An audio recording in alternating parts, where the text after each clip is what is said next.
And hello and welcome to AleksConnects, Sandbox, MGG. No, come on, this is the wrong thing. Welcome to AleksConnects, Sandbox, Creative Sandbox. Yeah, my name is Alex, this is Tony, and we continuing with simplification. Basically, we're continuing with revisiting fundamentals and with simplification. Again, today's session is in English. Again, if Russian-speaking audience is going to overpower, we're going to switch to Russian. But before that, I'm going to focus on revisiting things that we that we kind of established throughout the previous two sessions. Again,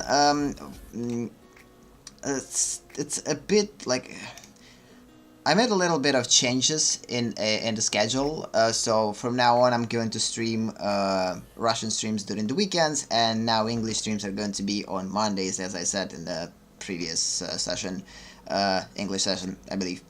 So this is a good thing, I guess, because I can't completely get rid of the English streams, although they're not effective yet. But because again, this is personally the way for me to practice English. So because of this, I will continue to basically speak English and try to do streams in English, because this is a good way for me to practice it, at least the speaking part of it. And I will try to do that. So again, in the beginning of this stream, I'm going to basically cover the things that we talked about yesterday. So again, to repeat myself, let's just check the sound. Okay, that was loud. We need to put the sound a little bit lower.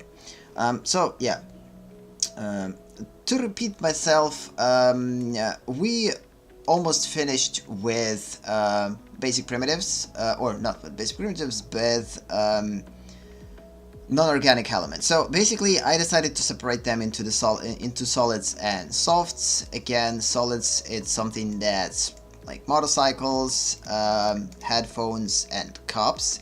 We're going to consider them as solids, and today we're going to finish with solids, and from the next session we will hopefully transition into something a little bit more organic. I don't know what the first thing that we're going to do, like organic wise. I still will need to think about that. It's probably going to be either some type of an animal, a pretty simple animal, or we're actually going to think about some type of an insect, maybe. I don't know, we'll see. Seems like hair getting in my eye. Wait a sec. No, it's fine. Ugh. I slept for 2 hours, so I'm going to lag a bit. Yeah, I'm super tired, I want to sleep. So, this session definitely not going to be longer than it needs to be, 2 hours max, as per usual. So, again, and throughout last two sessions, I basically worked with motorcycle. Again, we tried to simplify it from the beginning to the end, we tried to simplify each part of it, and today I will try to draw it. And also we will sum up in English this kind of a basic theory, how to simplify efficiently. Efficiency, what? Okay, I forgot the one letter. At least now I know it. Let's just quickly make sure that it's going to be right. Putting my double glove. Again, 2 gloves. Because one of them is already in holes and the other one is just whatever. So, okay. So, efficiently, we forgot to add a pretty important letter.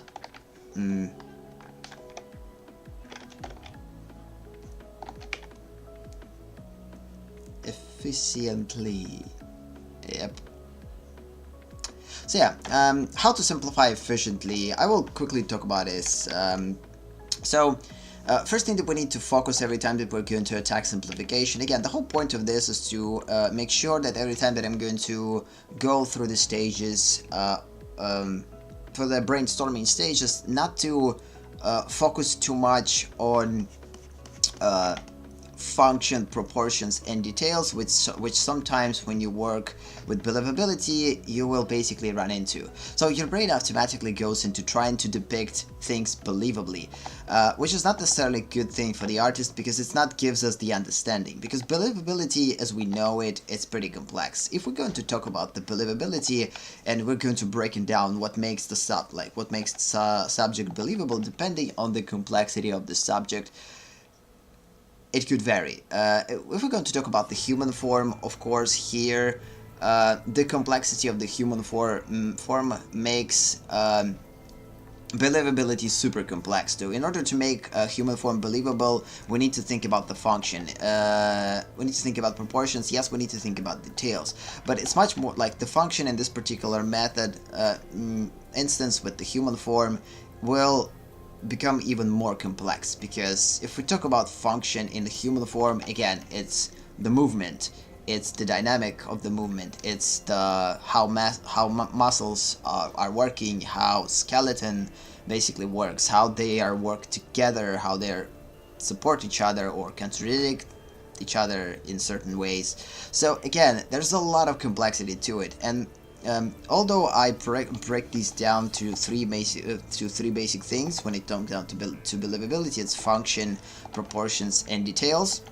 And each of them you could break it down depending on the complexity and depending on the subject that we're working with into much more detail. So, for instance, like when it comes down to details, we could think about, for instance, design. We could think about what else we could go in details. Of course, rendering. We could go in form. We could go with stylistic decisions, and etc. When we talk about about proportions, again, the same. Not just the actual visual proportions to make the subject look right, but a little bit more deeper stuff that basically kind of works with. Wait a second, what's happening? Wait, it's not working. So, a little bit more complex thing with proportions, such as, again, design, like how to compare one thing to another, how to build a proper proportions that are going to look appealing. And of course the function is the hardest one, because when it comes down to the function, we need to think about so much stuff that brain will explode depending on the complexity. So again, everything that works with like function, proportion, and details in their full complexity, it's a prerogative of believability, and prerogative of believability I mostly connect with project-oriented goals. So for instance, if my goal to realize a pretty big project, then I'm going to sit and actually figure out the function to the smallest details, not to the smallest details, again, depending of the complexity or the subject needs or the project needs. So the more serious my project, the more function I will study, the more function I will try to understand. So again, the bigger the project, the harder we need to work on those three things. But the thing is, though, these things cannot be done without first simplifying things, without understanding, should I say. So, and understanding cannot be done without simplification, because in order to understand the complex subject, you need to, of course, simplify it. So, and simplification is just a way for us to understand what we're dealing with in order to make sure that we're going to make it as much believable as possible. So, at least this is my view on this. So, come on,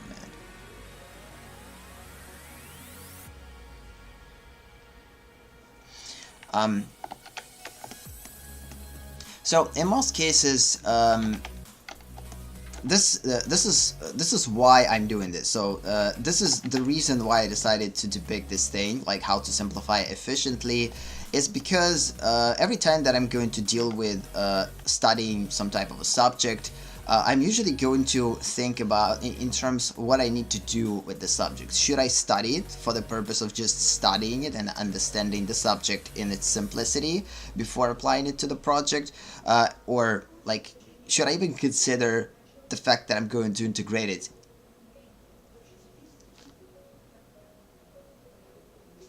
Yeah, should I even consider to integrate it or not? Because this is kind of an important stuff. Like, should I consider the integration of this study into the project, or I'm just studying for the purpose of studying? Like, because I'm just interested in this subject and I want to learn it and I want to understand it and analyze it and basically do something like this. So depending on our needs, again, we're going to think about different stuff. This is the main stuff. This is the important stuff. So if we're going to go into the complexity of the project, then our study needs are going to change. And basically every decision that we're going to make is going to depend on the goals of the subject. So the crazier the goals of the subject, the more different is going to be study. And again, study will involve not only simplification now, but the function, the proportion, and the details in full complexity. And in order to work efficiently with the study, in most cases, like, and we're not thinking about the project necessarily yet, again, like, imagine that you're going to think in terms of the studying only, and you're going to think about simplification only for the purpose of better understanding.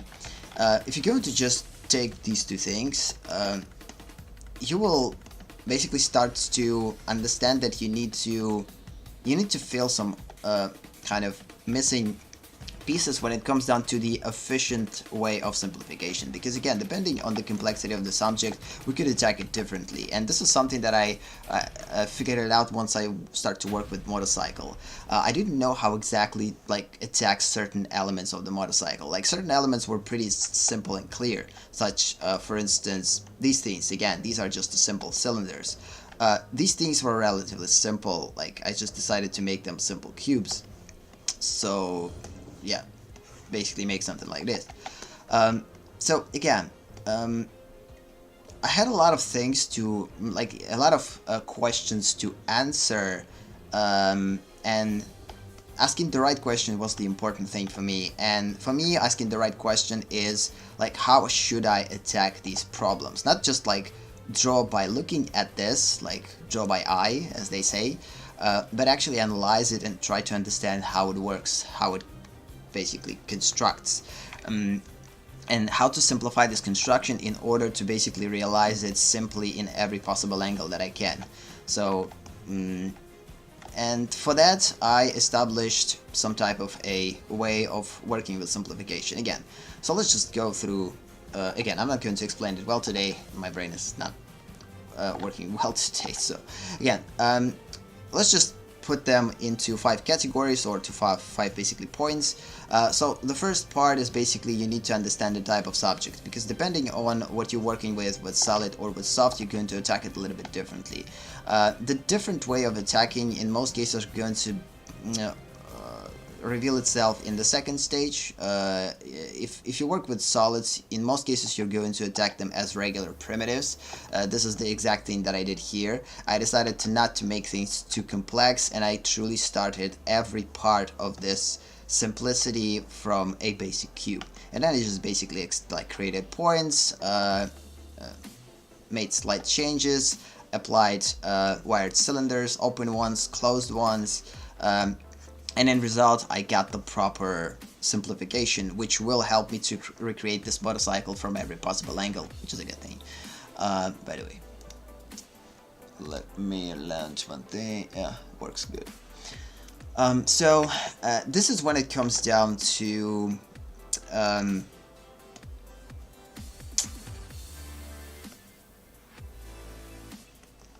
wait a minute. No, this is wrong. I want to get back to my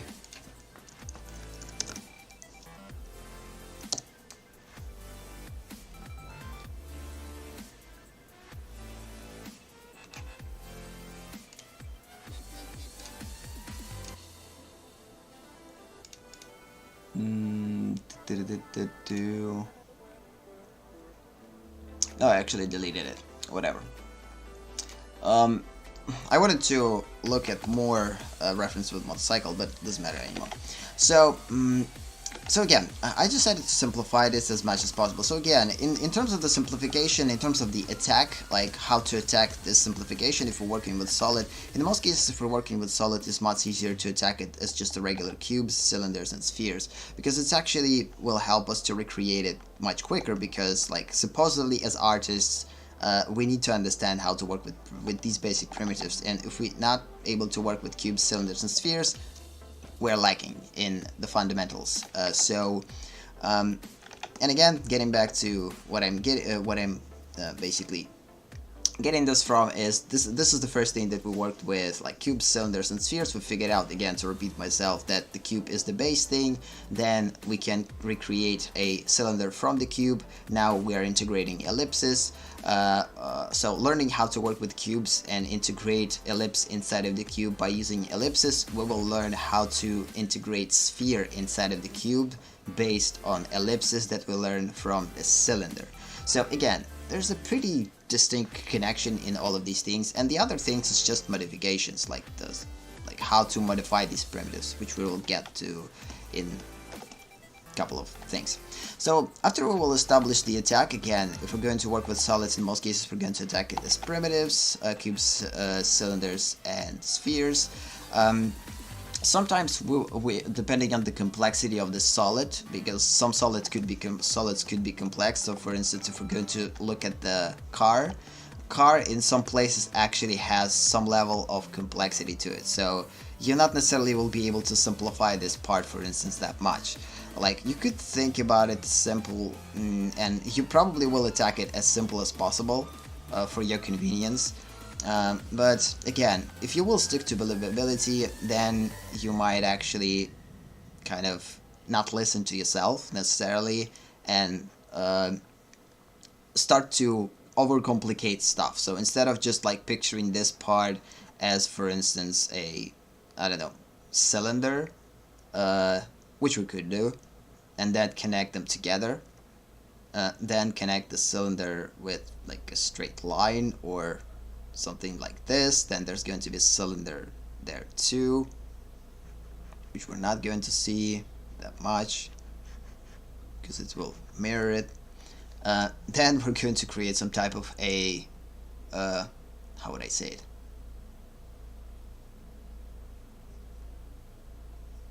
Pretty interesting transition here.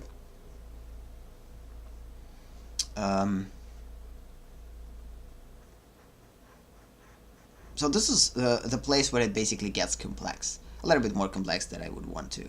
And this is the problem. So we truly need to figure out how to control this thing, and it's not easy when we get some type of like how to attack this thing. And sometimes we're going to use primitives for that. Sometimes we're going to add a element of the silhouette and then add the form lines to it. So again, usually I would attack, usually I would find the balance, whatever fits right, or whatever fits best for you. For me personally, I'm still trying to figure out how to attack most of the things. Again, I just started to do this thing, go through it. So we worked only with cup, with headphones, and with motorcycle, and I kind of figured out certain basic methods that we're going to use for that, which we'll get back to in a minute. So yeah. So in most cases, again, when we talk about the primitives, when we talk about the second thing is to how to attack softs. Usually we're going to attack softs by thinking about primitives as their base, but in most cases, if we're going to go and establish a little bit more complex elements such as this, then we're going to consider silhouette, form line, peaks and valleys. This is basically for the soft. So again, the first thing is to figure out what we're going to work with, soft or solid, and then, depending on what we're going to work with, attack it as basic primitives or as silhouette, form line, or peaks and valleys, or basically a combination of two. Basically, you will choose what fits best for your purposes. The third thing is, of course, positioning, because every subject we need to understand how it's positioned in space, and this is the exact place when where we're probably going to use more likely understanding of the basic primitives first, because if we understand basic primitives, that means that we will be able to use those basic primitives to get proper results. like in positioning, and then we could basically overcomplicate stuff. So for instance, if we need to make this thing a little bit more complex, of course we could do it like by making a silhouette like this, for instance, and then basically create these type of interesting and unique transitions in here. So again, it all depends on what like come on, man. It all depends on the complexity of the subject that you're working with. But in most cases, you're going to attack it whatever fits, whatever more logical for you, I believe. But positioning, it's kind of one of the things that will help you to answer the second questions. Depending on the complexity of the position and familiarity of this position and perspective, for you personally, you will attack it a little bit differently. If you're familiar with the subject in this particular angle, you probably will attack it right away from silhouette and form line and peaks and valleys if you're sure how it's going to look in this particular perspective. If you're not sure, then you might start with primitives, figure out the positioning, and then basically go into the silhouette and whatever. So again, you will attack it a little bit differently. And then we go into the fourth and fifth, which are pretty similar. So the methods, which again shows you the three basic methods that we established throughout these three elements. We use them in cups, we use them in headphones, and we use them in motorcycles. Three completely different elements, but between them we seeing a pretty interesting similarity. Similarity here in the methods of attacking it. Again, we could use a repetitive, or should I say not repetitive, but wait a minute. No. Oh, what I'm doing. Back here, wired cylinder. So the wired cylinder, basically ribbon effect and wire cube. In most cases, in order to create wired cylinder, we need to figure out ribbon effect, and in order to create a wired cube, we still need to figure out ribbon effect. So ribbon effect right here as a base, so as the cube right here as a base for the cylinder and the sphere. Right here, I believe silhouette usually will dictate the basic form. Then we will create form lines inside of the subject. We could adapt the formal silhouette to new form that we established.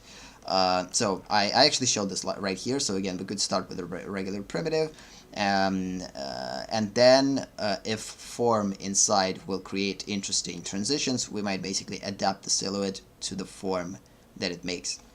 So this is when we talk about complexity. A little bit later, as I said before, I will create some type of a guide once we will finish with organic and non-organic simplification, and we will go further. I will talk about this in a little bit. Like I'm not going to talk about this. I will create some type of a note or guide for it. Pretty simple, something closer to this. Text, example of the text, and properly arranged in properly arranged positions. So this is kind of the way. So again, type of subject, primitives, positioning methods. Again, there's mostly three of them. All of them could be closed or open. Again, ribbon effect could be closed or open. Wired cube too, because if ribbon could be closed or open, the same could happen for the wired cube than for wired cylinder. Again, wired cube and wired cylinder are these. So first we're creating a wire, and inside of it we basically creating a cylinder, and the ribbon effect is here. So this basically plane, it's a ribbon effect. It basically goes there. Probably a bad example, but still. So again, these are the ribbons. This is the plane of one ribbon, and you just have a lot of interconnections between those ribbons.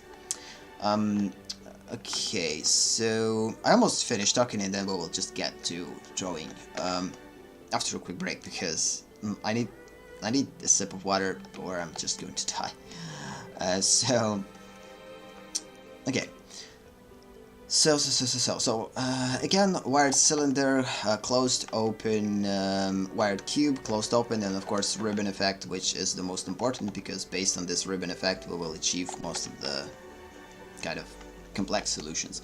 But other solutions, again, will need a little bit more like crazy modifications. And here we go into the modifications. So modifications again could be limited operations and extended operations. Usually limited operations are plain, edge, and point, just moving them and scaling them. Let's just, by the way, finish it. So move/scale. And when we talk about the extended operations, in most cases these are booleans. Again, this thing you can get from the AleksConnects on Discord. I actually posted this thing there. You can download it in full resolution. So in extended operations we have operations between basic primitives, which are the Boolean operations, and we have extended operations between their parts. So it's basically adding and removing points, edges, and planes. So let's just add this information here. So again, booleans, and then we could basically copy this, but instead of moving and scaling, we are adding an additional thing. Just copy it.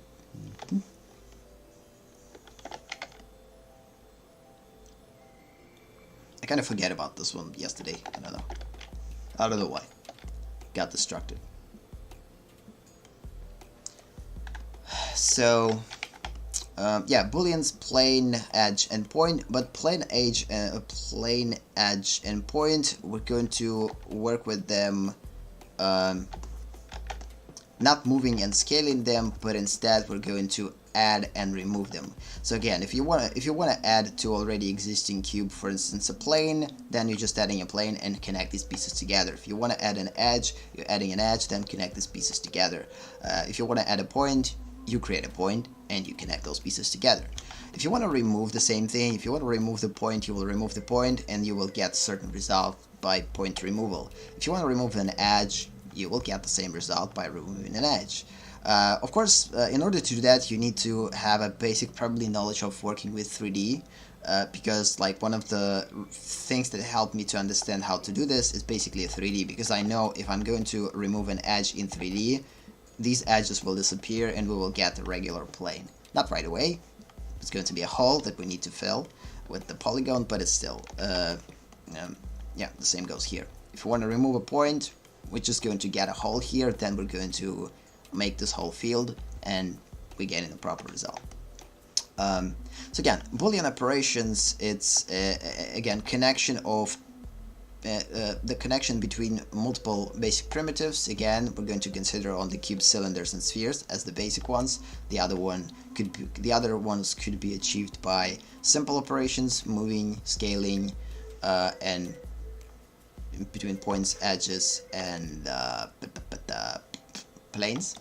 And the other things could be achieved by a little bit more extensive things like adding and removing.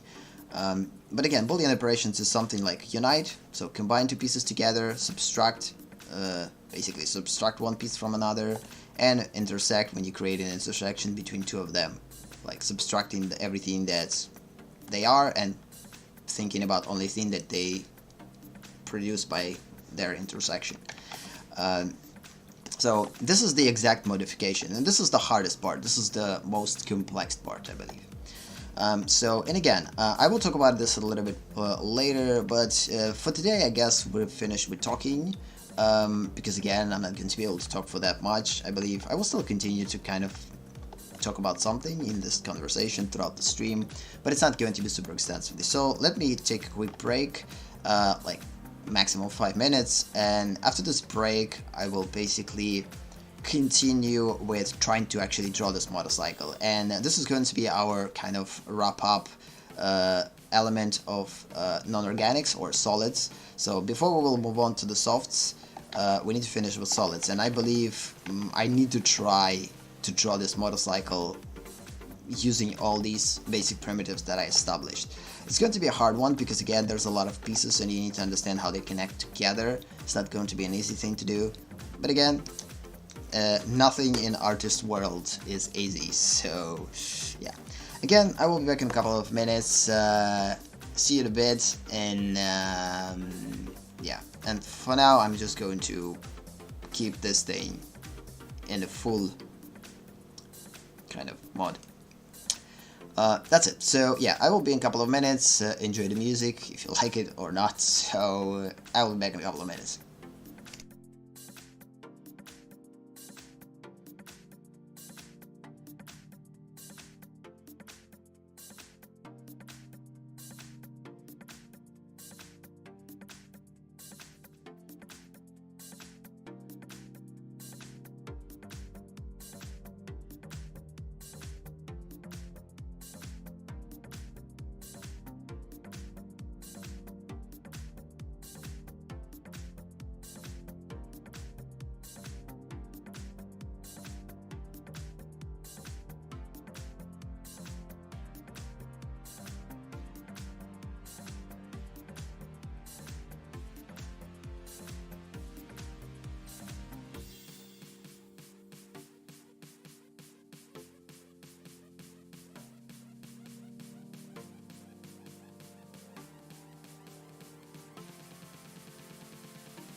And we're getting back. Yeah, it took me a little bit longer than I would expect it, so let's just continue. And I'm back, so study. So let's continue. So again, now I'm going to draw instead of focusing on speaking or talking. I could talk, but instead let's just draw. Because again, it's going to be a pretty short stream. There's a good possibility that I'm going to finish it a little bit earlier. Regardless, I'm not going to continue. Because again, I'm feeling pretty bad because I slept only a couple of hours today. And it was a long day. So, kind of drained. Truly drained. So, go. Me. So, we will try to draw things.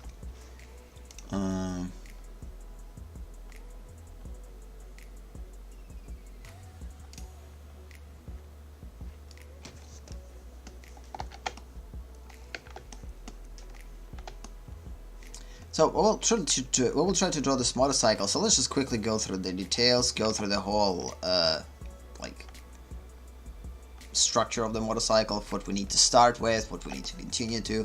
Actually, at the beginning, I tried to analyze how we need to approach to work with it. Like ideally, the proper way to approach it would be to start here and then go sideways and basically add from here. And this is probably the way that we're going to attack it in most cases. At least I will try. Let's just do that. The only problem is, I would actually, ideally would have to have this one in a big screen, not to basically go constantly to the close-ups.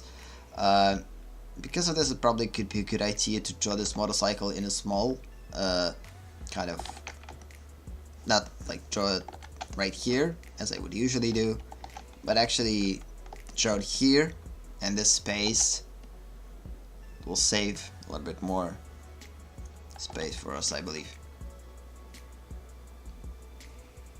So let me quickly check. Close this one.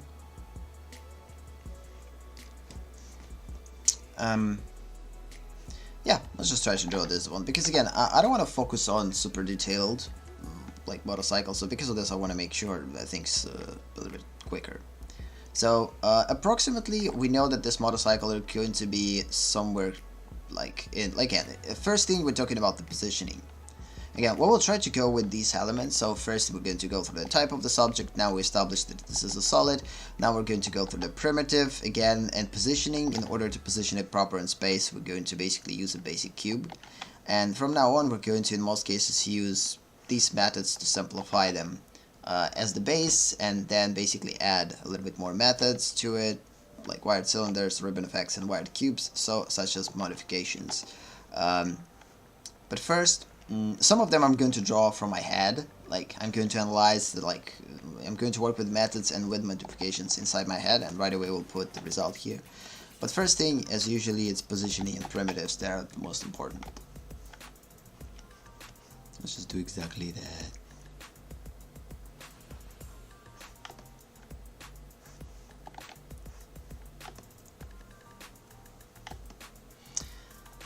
Okay then, so this is going to be the motorcycle base. I actually want to make it smaller.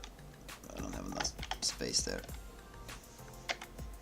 Also, just work on a different layer.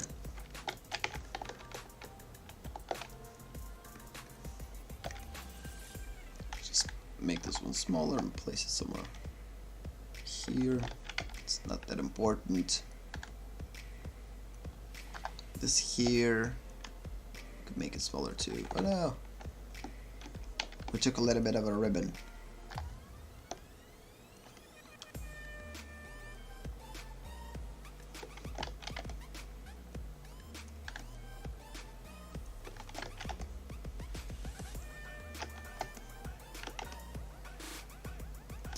Leaving the space for I actually had some in theory.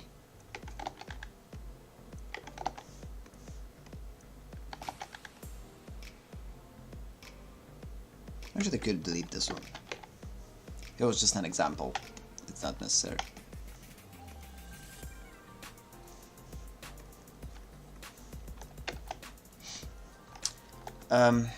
So yeah. Again, I'm going to focus a little bit more on drawing right now. So, if we're going to picture this motorcycle, I would say that in general it's going to be pretty cubical. So I would probably will picture it as the cube first. Again, to figure out its position in space. And then let's just draw it from something like this, like similar angles to this angle. And of course it's going to be much longer. Probably made it too short. It's going to be a little bit longer.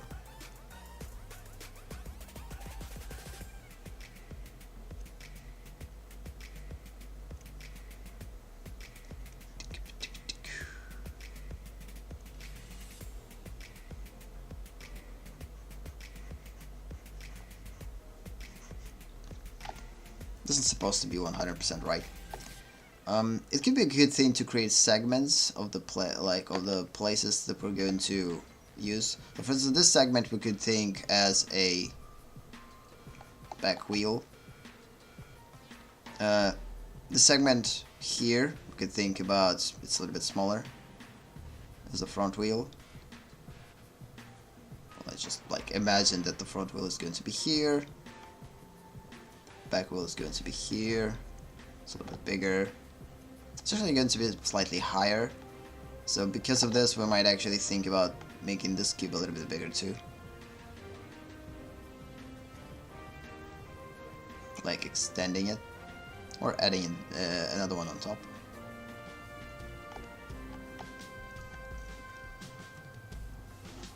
The reason why I'm not zooming in most cases because I want to see the reference. In general, through my streams, I will try to stay in a static position and not to move canvas that much, because when I'm getting too excited, I'm just starting to move canvas like crazy, and there's just nothing to focus on. This is something that I need to adjust. Okay, yeah, we're going to make this wheel bigger here. And again, I'm just depicting the placement for them. I'm not trying to truly figure out where they are, because of course they're going to be in the center. What else? So the main body is going to be here, and on top of that body, we're going to have a pretty big part on the top.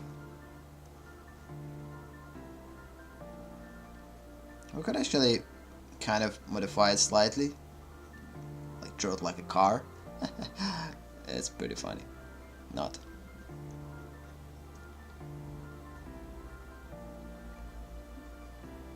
Because this is pretty easy type of modification here, nothing crazy about it. So these are the main blocks from which this motorcycle will basically create itself. Of course we have like a little bit, like a couple of extenders here and the handles, which we're going to add probably a little bit later, because at this point this is a detail for me. It's not a crucial element, it's a detail that we could add a little bit later. Although it's pretty important element, because without it we're probably not going to be able, by the way, sound works. Without this element we're probably not going to be able to work with it properly. I don't know. It's not good. Like again, when we talk about believability, believability, it's not only about proportion. It's about details that are identifying this subject, and the handles are kind of identifying motorcycle. Motorcycle without handles not going to look like motorcycle. So we can't take out the element of identification for the subject, but we could basically drop it at this stage for now and add it a little bit later. So okay. Of course, the next thing we are establishing center line, which is the most important stuff ever, because most of the motorcycle parts are going to be utilized along the center line, like mirroring, trying to figure out how to mirror them properly. Again, it's a pretty bad example. I created a pretty bad cube. It's pretty badly represented in perspective. It's distorted quite a lot, but it doesn't matter because the main thing for this is just to make it as quick as possible. This is the idea. Okay, so now we could actually start to put a little bit like smaller elements. So for instance, right now in this particular area we could start to create a wheel.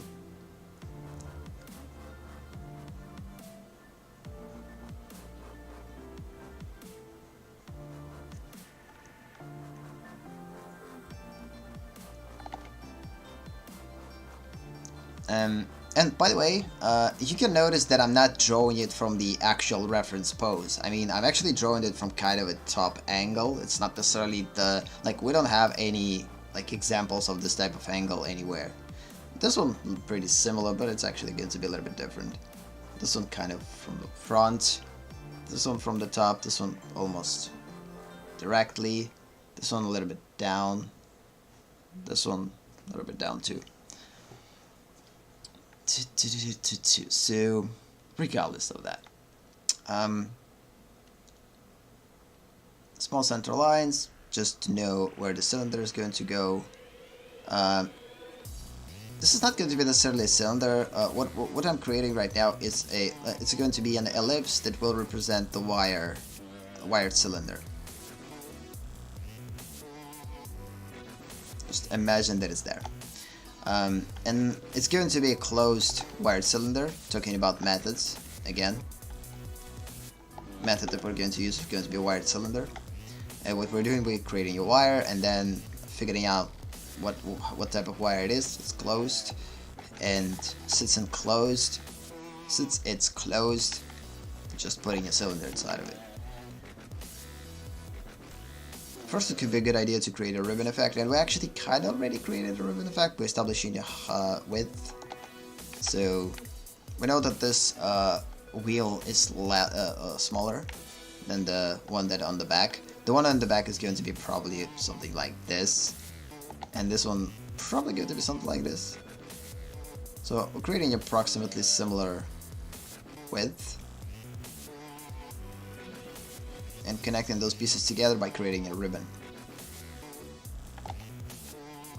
I guess this drawing that I'm going to do right now is going to be badly drawn, but the idea is going to hopefully I will portray the idea of how to attack this, because like, consider this one as a pretty bad but still an example of utilizing all these things. So again, first thing that we started with was a basic establishment of the solid. Then we went through the primitives. We based our choice to attack it by primitives on silhouettes based on positioning. First we positioned it with basic primitives with the cube, and then we started to basically add methods like wired cylinders, ribbon effects, which is still in the realm of primitives. We're still not going into the complex modifications, but this is a method of modifying primitives without their modification, should I say. It's kind of a little bit different, or at least I'm seeing this as different. This part probably going to be a little bit bigger.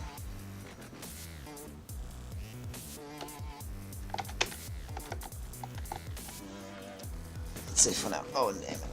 Yeah, the fact that I slept only a couple of hours starting to get to me. Ugh, my back is hurting, everything is kind of dying in body. That's fine. I'm going to sleep well, and it's going to be awesome. Next day. The main thing is to survive today.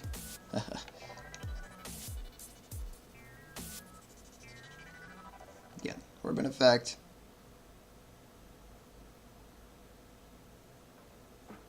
Probably utilizing it too accurately. I mean, the main goal for me right here is simplification, but I'm still trying to make it presentable. Because for the purpose of understanding, for me, I could actually deal with something less accurate. And by any means this is not accurate, but it's a little bit more accurate that I would actually draw it. Then I would actually made it something like this, then something like this, connected them together, and that's it. Like, understanding for me is here. It's inaccurate, but it's clear for me. But for the purpose of demonstration, I will try to make things a little bit more accurate than they are. So continue. Again, and this is not the end, of course. Now we're establishing cross lines, and now we're creating an actual ellipsis. We need to figure out how they're exactly look in space, though it's not going to be an easy one. Let's see. So this is where the method of studying, understanding the planes and ellipses and connecting ellipses with the planes is important. This is not necessarily a method. I mean, it's more like a skill. Because of this, I didn't notice it anywhere. But in most cases, it's just like a skill that you need to have, hopefully, or ideally, is to knowing how to place a cylinder inside of a certainly positioned plane, and do the opposite. Know how to look at the cylinder and know what plane the cylinder fits the best.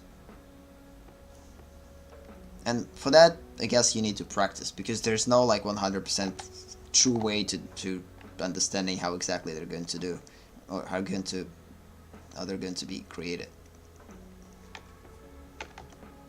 Just need to kind of do it by feel. I believe there is a way, though, but this is something that is better leave to the field, because once you will understand how to build those, again, you will try to make this part, this negative space, relatively similar to this negative space in shape. It might change in size slightly depending on the level of foreshortening, but in most cases they're going to be similar in shape. This shape needs to be similar to this shape, and this is the way for you to understand like what exactly the plane is. The same goes here. Almost similar, almost similar. This one might be a smaller because it goes into the foreshortening, but still. Again, this is more like a skill, I believe. Just a observational skill. So basically,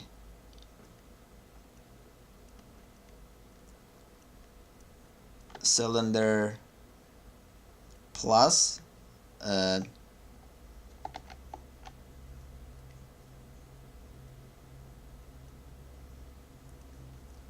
plus plane, or not, what the heck, not cylinder, what I'm doing, ellipse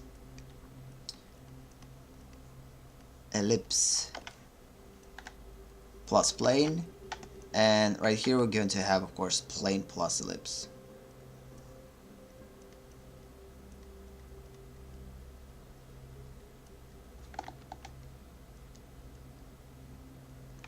Hopefully it's right. If not, whatever. So again, it's more like a skill. So again, it basically will start ellipse, start with ellipse, and right here you basically will start with plane. With plane, and then you'll basically add ellipse, trying to put this ellipse inside of this plane. The same goes for this. It's just a skill that basically will definitely help you to properly work with this. And this is the exact skill that we're going to do here, like it lies here. So again, we're picturing the plane here, and if you're actually not able to right away create a cylinder or ellipse in the proper position, use the plane first, and then utilize the cylinder inside of this plane, or the ellipse inside of this plane. Sometimes I'm calling cylinders as ellipses, so if you see that I'm working with ellipse and talking about cylinder, that means that I'm talking about ellipse. And by the way, ellipses are part of the cylinder. Usually you can't create cylinder without ellipses, so like this mistake, not necessarily a big mistake. This one's probably going to be too big. I believe I actually make it too big here. It needs to be smaller.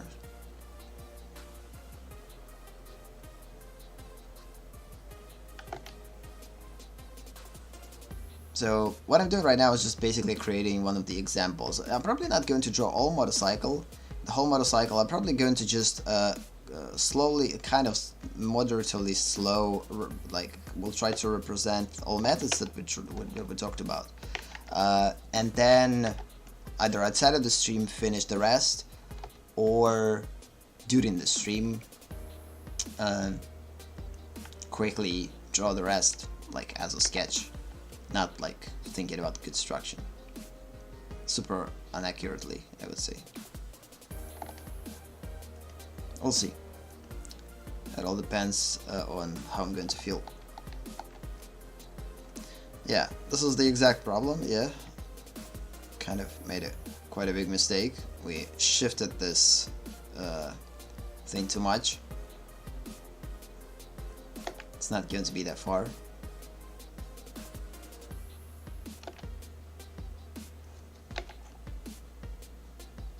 Again, they don't have to be that big here. It's a little bit smaller.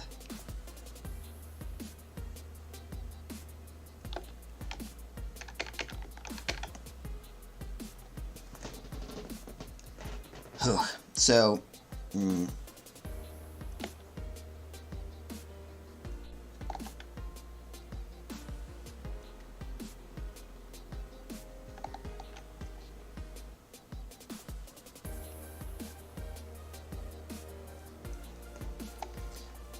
yeah, I made it super small. Whatever. Again, let's just not focus on this that much.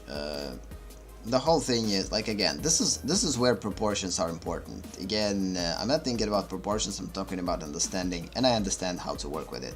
The rest is just like working with the proper proportions. And since I don't want to spend too much time on proportions, I kind of will drop them a little bit and draw things by eye. Because if I will focus too much on proportions, it's just going to hurt the process in this particular instance. Because it's not important.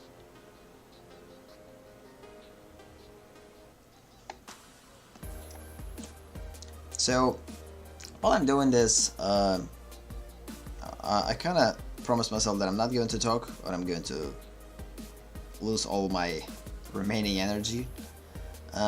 But sometimes when I'm speaking or when I'm talking, I'm actually gaining energy back, depending on the topic of the discussion. Because there's a lot of topics that I'm passionate about, and once this passion basically sets in, it's pretty hard to stop thinking. And when you think, your brain is just basically working, and you want to discuss this topic, you want to talk about it. Sometimes it's pretty hard to come up with your own topics of speaking, because usually for that you need an audience, and when you don't have an audience, it's kind of like a one-way street. You're not necessarily getting anything out of it. It's just basically putting stuff out there, and in most cases you're doing this for yourself. This is the most important stuff, understanding that you're doing this for yourself first and foremost, and because this is the only way how you're going to keep motivation without having anyone support you yet. But then once you will get support, you will basically switch into the from the personal mode to the something more giving, which is the whole idea. But again, you can't give if there's no one to receive this what you're giving, and this is the problem of our world these days. That there's a lot of people who are willing to give, but not a lot of people that are willing to receive, unfortunately. And of course we could speak of this in general terms, but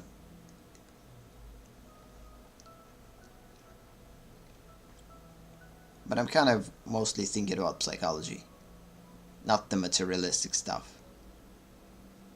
not the things that we truly need in terms of like food, shelter, or whatever, like our needs of existence. I'm not talking about that.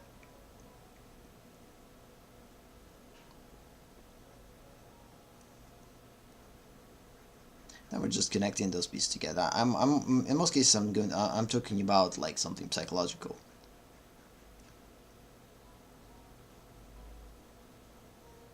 Yeah, because we're like all these ellipses are pretty different, I actually kind of messed them up a little bit.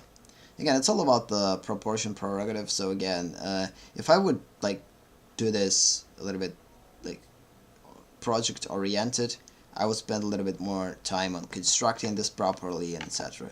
But because I didn't do that, like because this is just a study, I don't even considering like to spend more time on it than I would need. And because of this, of course, it creates an inaccurate results.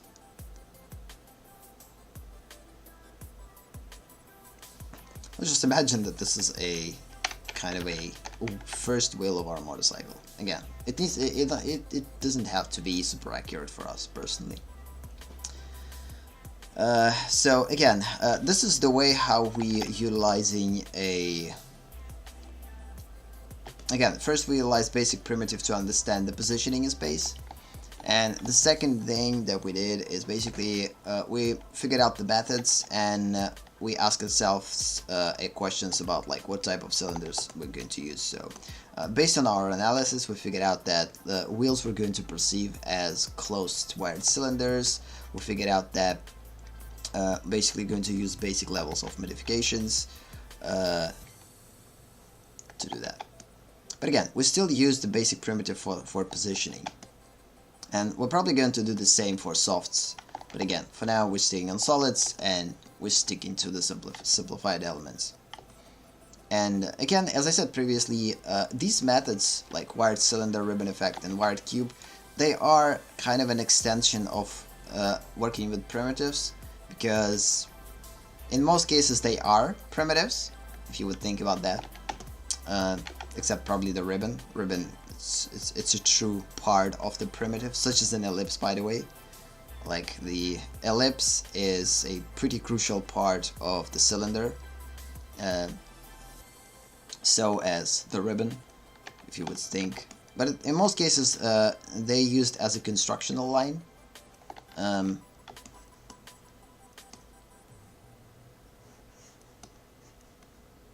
When the cylinder itself, it's kind of a primitive, so like the wired cylinder, so as wired cube.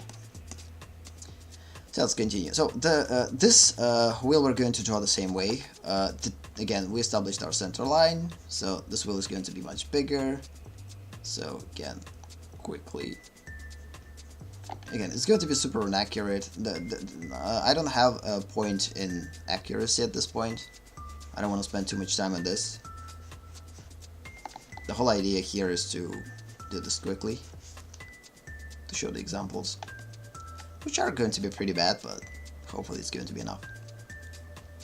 So then we're basically creating an ellipse, which not going to be super 100% accurate, because we not necessarily created a cube. It's more like so yeah, let's just assume that this is our wire. And again, the same method inside of this wire. Let's just do this a little bit more quicker. Creating ellipses.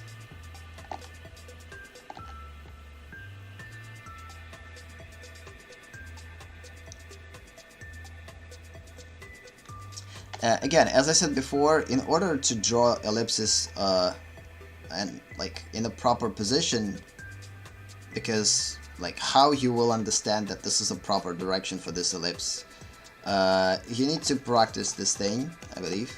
At least I would practice this thing. Again, you need to know like how to utilize this skill of working with starting with an ellipse and going into the plane, adding a plane on top of it, or how to start with the plane and adding ellipse inside of it. So basically starting with plane, adding an ellipse, starting with ellipse, and going into the plane. This will basically help you to create a pretty cool transitions. Hopefully.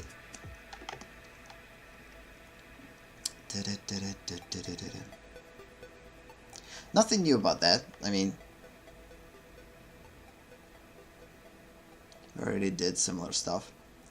And this is the thing about drawing, though. At some point, when you will basically categorize everything and figure out at some point, we will start to figure out at some point that like everything actually could be created using similar methods. So you don't have to learn how to draw each subject separately. The only thing that you need to know is how to draw like overall, how to work with primitives, with positioning, with methods, and with modifications. And knowing that basically already gives you a fundamental knowledge, these exact fundamentals to draw almost every subject that you will desire. Of course, you need to study the subject before drawing to understand it a little bit better. Again, it's all about studying for the purpose of understanding. But in most cases, it's truly not that hard. Okay, so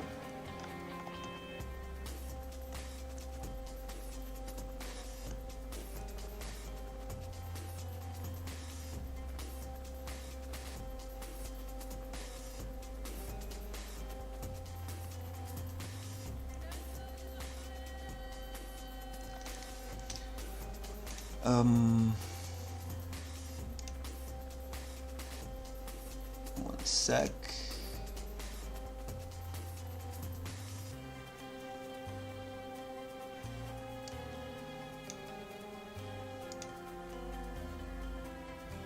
Seems working.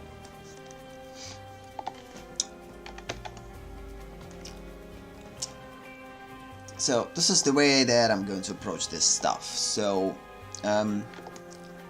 it's a little bit quicker way of doing this. I could spend more time on this, but it's kind of unnecessary. It's going to be our big wheel. I probably shouldn't start with this though, but again, well, usually when you have wheels, now you know what like the one of the most identifiable elements of the subject, and it will help you to picture it a little bit better in your mind. I guess you will start of course I kind of depicted that we need to start with this first, but the problem with this, if we're going to start with this first, it's kind of a one-way street in terms of the fact that, like, if we're going to start with the center, we're not going to know what we're working with. Like, our brain is not going to picture well what we're doing. It's a good way to start in concentrated area, but if this concentrated area are not identifiable for the subject, and it could be a part of any type of subject, it's not necessarily helpful.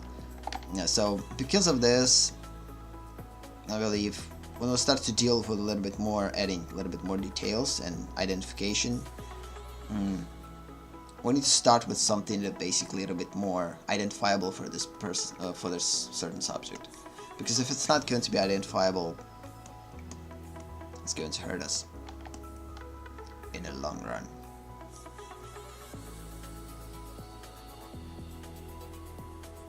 Just in terms of understanding what we're dealing with.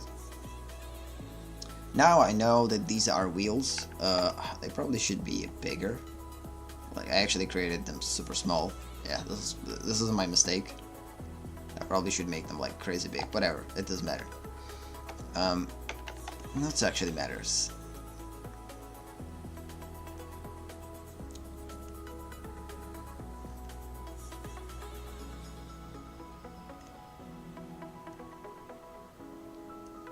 Yeah. Don't forget that they're pretty... The cylinder is pretty crazy.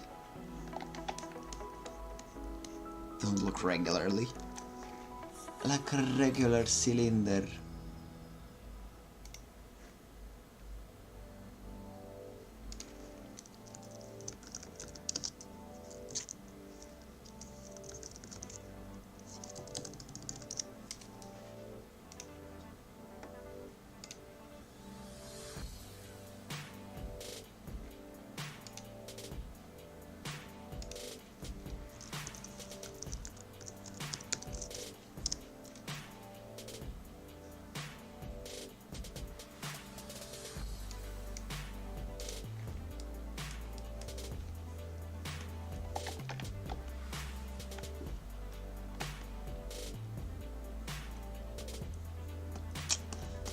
Okay, so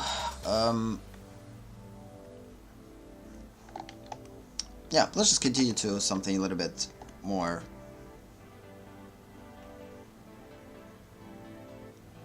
Yeah, this one is going to be bigger, this one is going to be bigger, this one is going to be bigger, and of course they will connect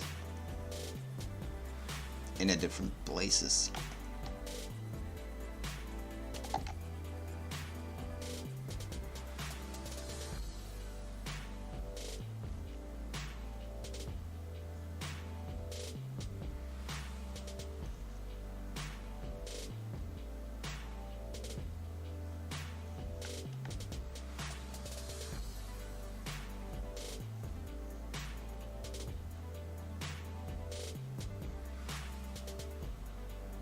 Yeah, having troubles with properly representing this cylinder. It seems like the ellipse.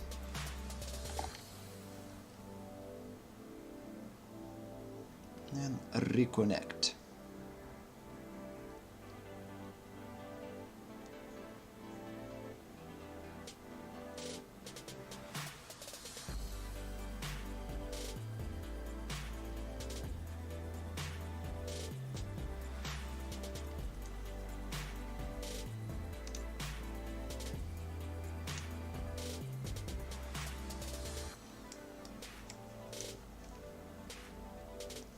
A couple of minutes. I probably will take a little bit break to like a short break. Again, this stream is going to be a lot of breaks. I'm not feeling well. I probably should actually take the water here instead of just going to the kitchen. Didn't thought about that one. Thought that I just when I need one sip of water. Apparently not. So yeah, that's a little bit more like it. So, more like it. So, again. So, then, we could actually start to build from here. So now we have a pretty integral part. Now we could actually start to build from here. But before that, let's just build this top thing first, maybe.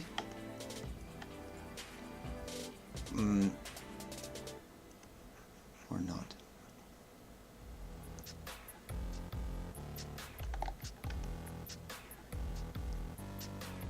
So when it comes down to positioning inside of already positioned primitive, it's going to be a little bit more complex. It's not going to be that easy. For instance, I know that the engine or somewhere under this tilt, so it's tilted.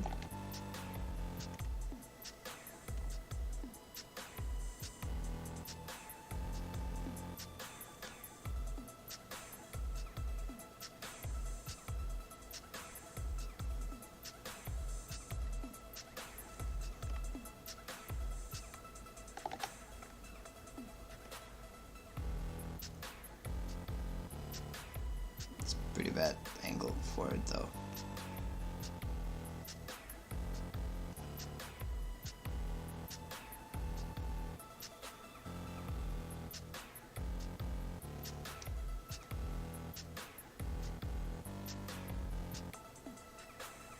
Yeah, I probably over tilted them.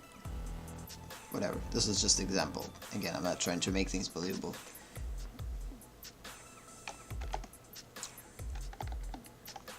So on top of this thing, we're going to have, yeah, let's just start from here.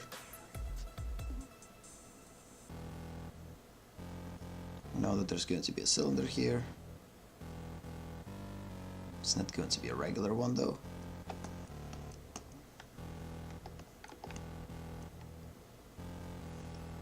Yeah, it's going to be pretty small here, and that will become a little bit bigger to the sides, and then it will connect to these things.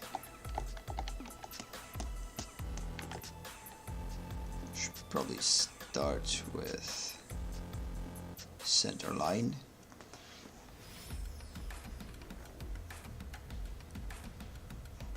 Yeah, I missed the center line here too. Yeah, talking about drawing from your eye, I mean by eye. Or from your head without necessarily seeing how it actually placed.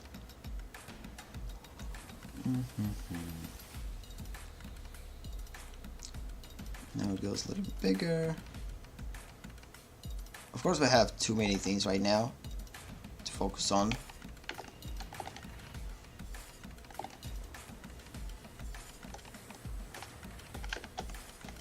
The same thing mirrored there to the opposite side. We're not going to see it that much, but it's there.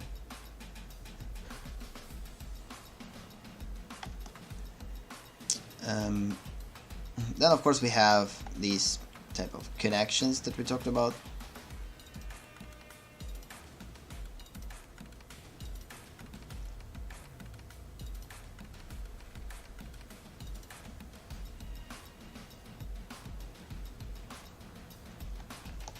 There's too many lines, I believe. I'm trying to rush it. I have like less than 30 minutes till the end of the session, and I kind of want to rush it. So because of this rush, of course, I'm not producing in proper visuals. But it's, again, this is just a way for now. So okay, then we have this part from top. Or we actually already have it. I could make this thing actually bigger.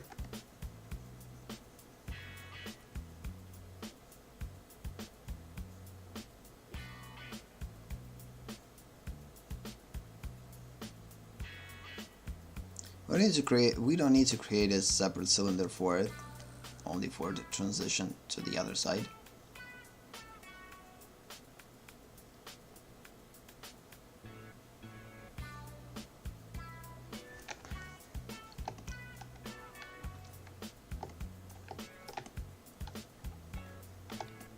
I bet it doesn't look right. I mean, for those who are going into the streams and actually looking at what I'm doing, I believe, like, if you're going to look at this, you're not going to go and see what person is doing, because it's pretty bad result. So, and I completely understand that. But the thing is, like, and this is hopefully something that I will overcome with time. I mean, I believe right now one of the reasons why people are not noticing my streams is the reason because I'm doing pretty shitty stuff in terms of how they look. Because again, I'm still getting confidence, and I'm trying to do things as quick as possible to do it in the stream, so without having any experience in most cases, or like having lost a small amount of experience. And because of this, of course, I'm not probably dealing with these problems super efficiently, but at least I'm dealing with them. I will imagine that this part there.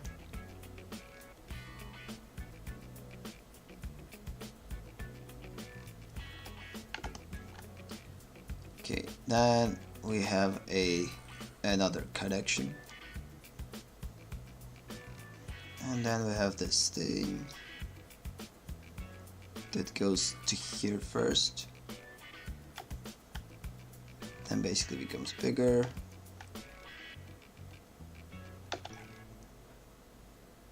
Like another cylinder. Yeah, I probably should draw this on a separate layer. We've drawn too much stuff, but at the same time, maybe because I'm not drawing it on a separate layer will be helpful for us.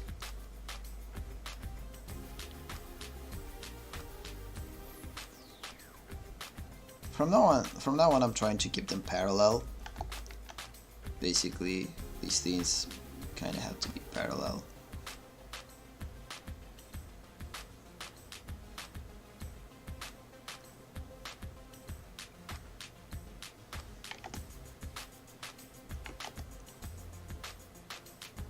Yeah, these things are pretty high.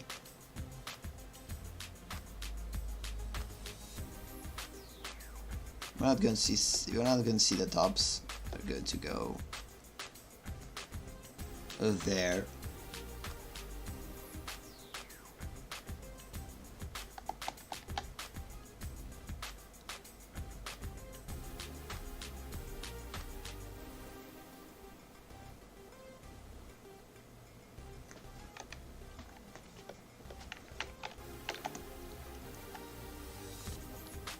So, of course, it will take time to make it right if I would make it as an actual project stuff. But psychologically, I'm not having troubles with like how to draw this. I mean, yes, it's challenging, but I'm not hitting a block. And this is a good stuff. This is the reason why I did this, not to hit a block, because usually I'm hitting a pretty quick block, which basically sometimes kills me when it happens. Like when you're working with stuff and you hitting the block of not knowing how to solve this problem, like completely. You don't even have an instrument how to do that. You just feel completely lost, and you don't know what to do.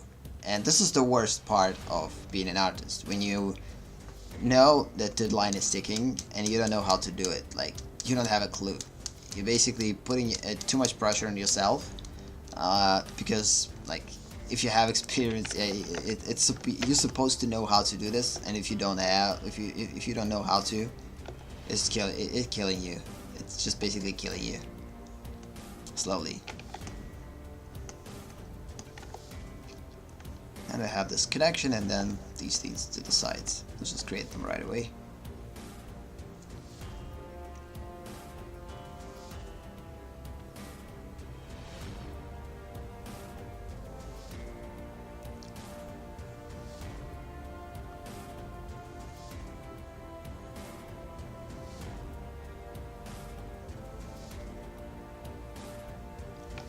That's probably, yeah, that's drawn the wrong way.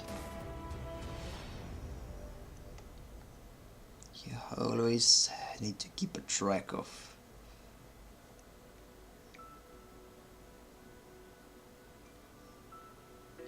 the positioning. And then you see, when I'm trying to rush things, I'm definitely missing out. When I'm trying to truly use an analytical approach, I'm doing the right stuff. How it needs to be.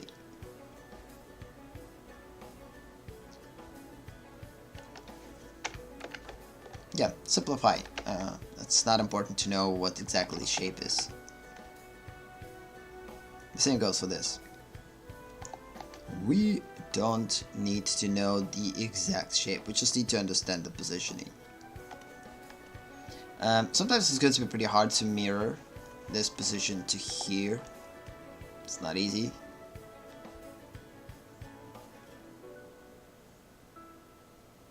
Because this is the thing that takes time to practice. A couple of mirrors and you will know how exactly to position it. Again, this motorcycle is completely lacking dynamic, and it's definitely bad in design, whatever, and it uses bad proportions. It's not a main thing, because ideally this part needs to be smaller, this part needs to be bigger and a little bit closer to this thing, which will make it a little bit more beautiful design. Because it's too far, it creates a unsettling look. But actually a couple of Harley Davidsons, as I remember, actually have a pretty long tail, and because of this, kind of makes this thing weird. But again, one of the reasons why it doesn't look right, because we doesn't have our wing, and once we will add a wing, it will start to look a little bit more motorcycle-y. Again, wing is nothing but just a plane, modified plane, with a little bit of thickness to it, that's then connected to this part.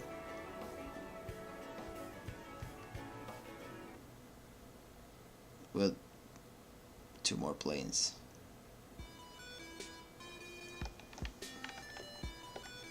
It would be a good thing to erase most of this part. Probably instead of erasing, we're just going to go into the other layer a little bit later and go over with the black, with the white paint. Just basically like establish those separations where exactly they're happening. So basically know where they are. Because it's kind of confusing, there's too many lines. But from the other side, if I'm going to erase everything, it's just not going to look right probably.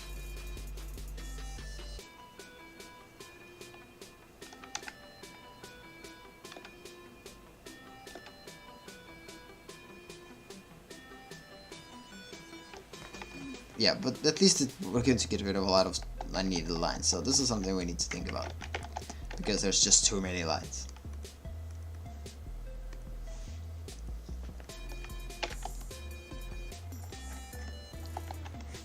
Yeah, and getting back to the time-consuming things, of course this is time-consuming. If I were to make this one as a part of my final piece, it would be a time-consuming thing.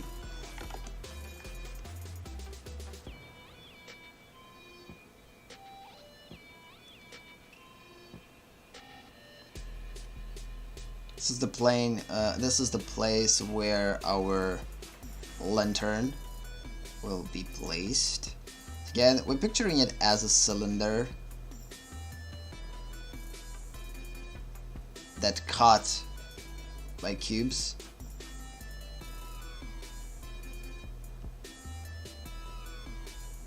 Basically, we're getting something like this.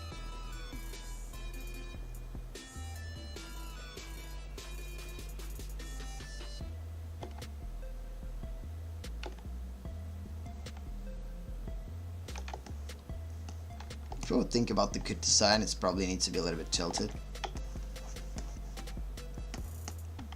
Kind of draw it a little bit straight,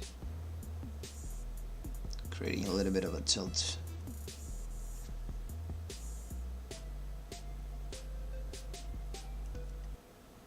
Either way, it's going to be barely visible.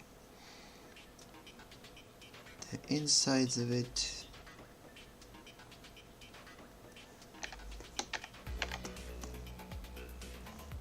And then we have a connector there too, which I will modify to something in my own. This definitely doesn't look like this there, but it feels like it needs to be like this.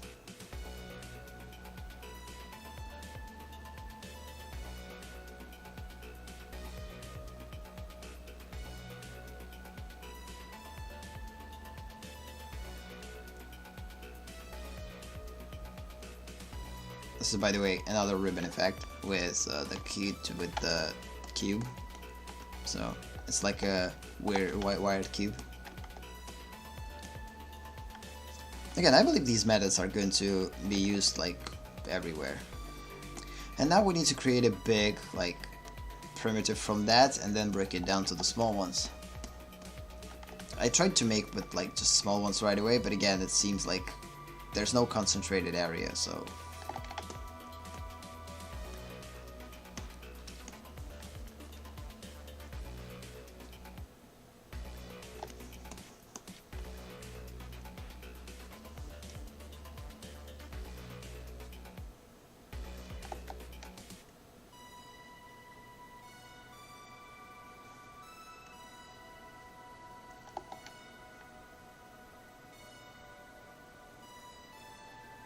these are the wires, potential wires for these cylinders. Not every cylinder is wired, again, some of them are just purely strict. This one, for instance, just a regular cylinder. This one, just a regular cylinder.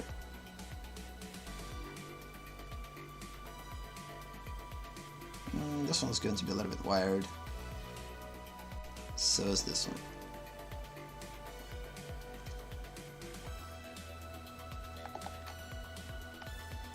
I want to keep them inside of this big cube that I created on top, because this is the small one that we're not going to see because of the wheel.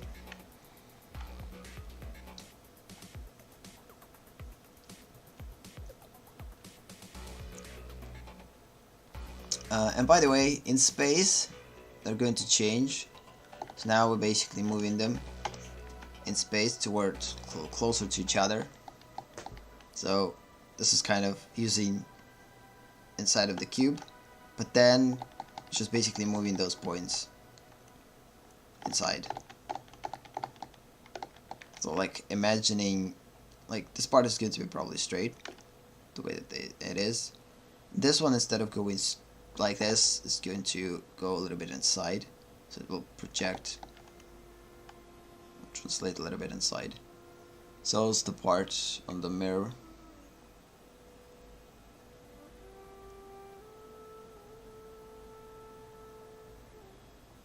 How about the bottom part? Yeah, it kind of starts pretty big and then gets smaller towards here. But it's still kind of big there. So yeah, could actually, well, look pretty, something like this. Then it will go like this and connect like this. Again, we're simplifying.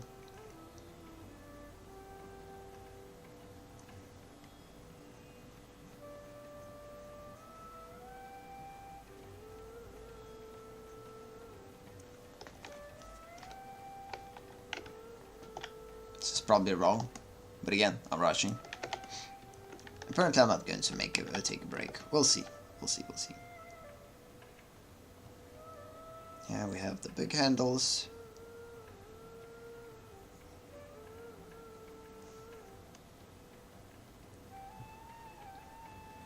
This is something that I probably should draw the last, because there's a lot of things under. It's good to be a lot of things under it. Okay.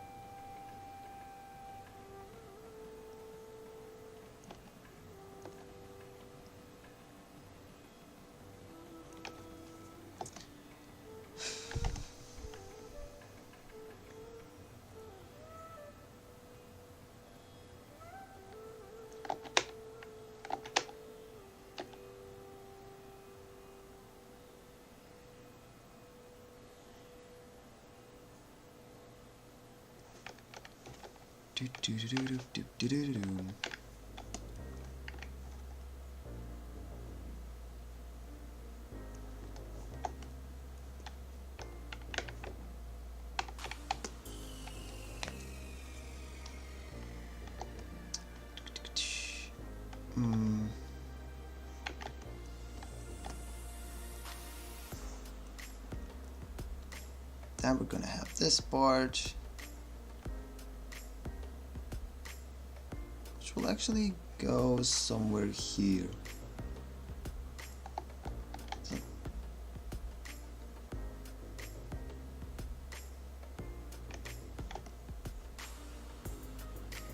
It all depends what side we're working with, though.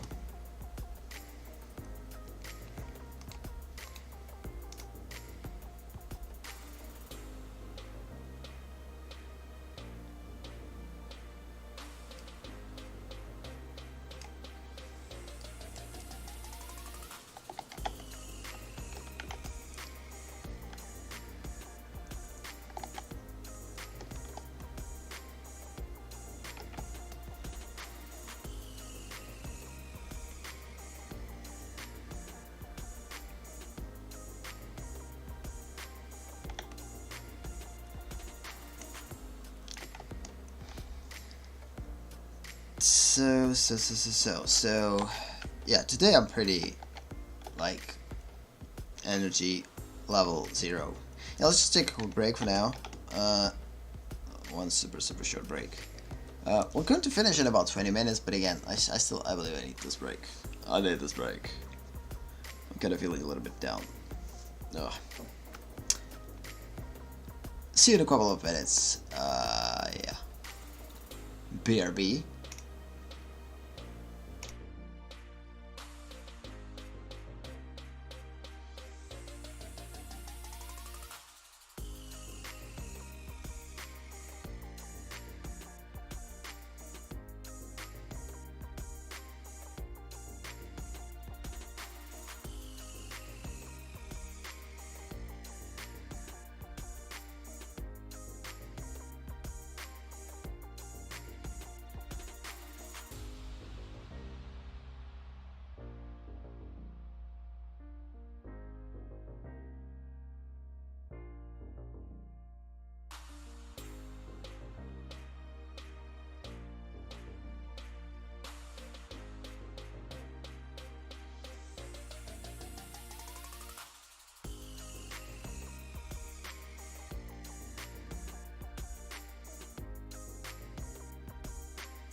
And I'm back in a second, so yeah.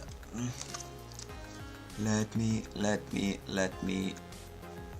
And Tony's back, yeah, so is me.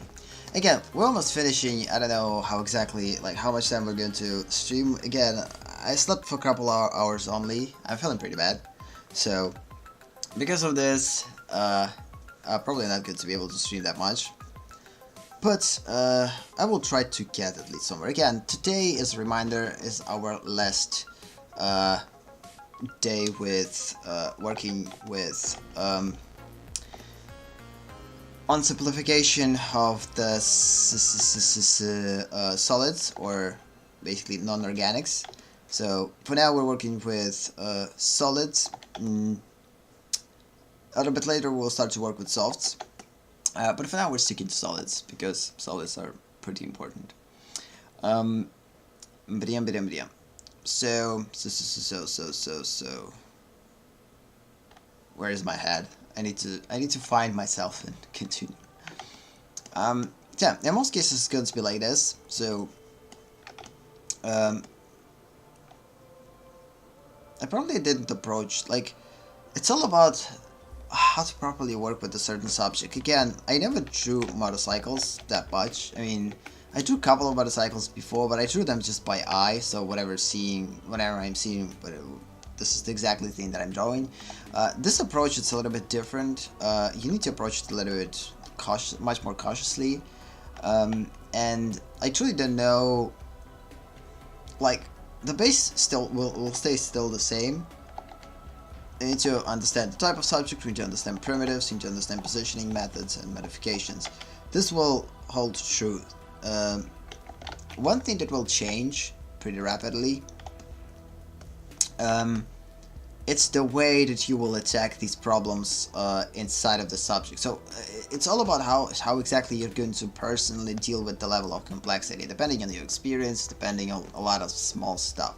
So because I don't have that much of experience, again, I'm dealing with these things pretty, I would say, like, without that much of a confidence, because I just don't have it. Like, how can you have confidence if you don't know, like, how to truly attack these problems? I mean, you have all instruments to do that, but now it's all about having experience to applying those instruments as much as possible in order to find the most efficient way of doing this.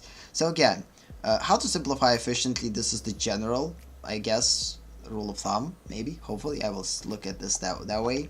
And now it's all about not getting discouraged if things are not looking right and if, like, from the first try, but instead truly believing that this method helps you, works for you, and this is the way, at least this is the way that I'm going to think about that. And basically utilizing this method in order to get to the point. So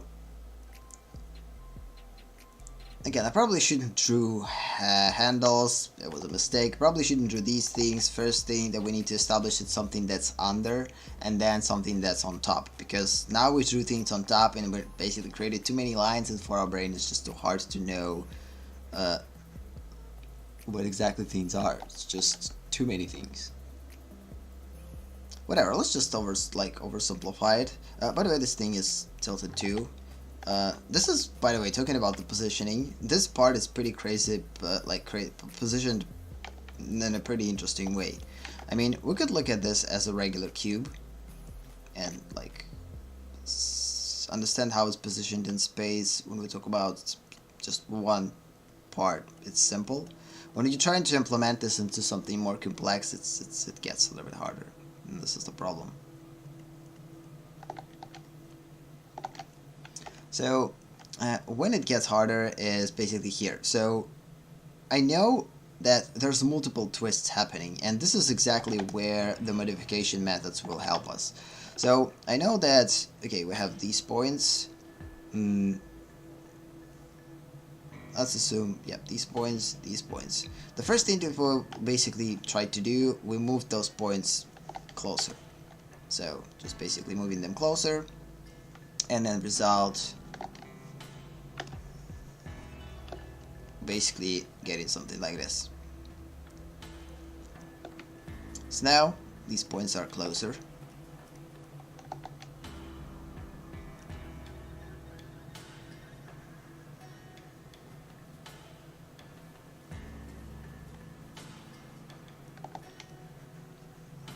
But this is not the end.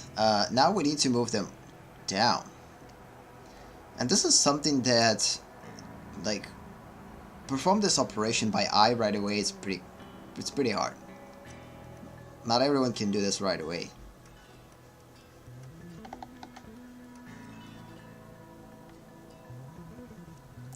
If I'm going to do this step by step without skipping this one, I probably will do this a little bit more efficiently. But because I'm trying to rush things, in this particular instance, because I'm tired, I'm going to make a lot of mistakes, and it's going to look bad.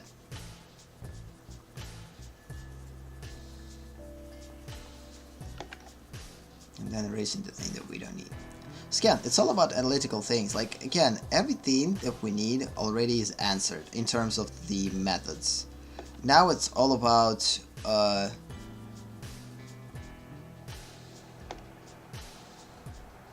this doesn't have to be here. Now it's all about just connecting them together.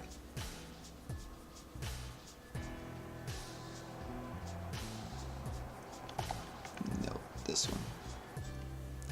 And this one. Again, we probably made a mistake by drawing too many things, but still. So, what else? So, then. It's not necessarily going to be like this though. There's a big part here, and then it will go smaller. Again, I didn't analyze these scenes right away, and because of this, it's kind of harder. So, yeah, right here is going to be pretty big. Kind of tilted. We'll go down.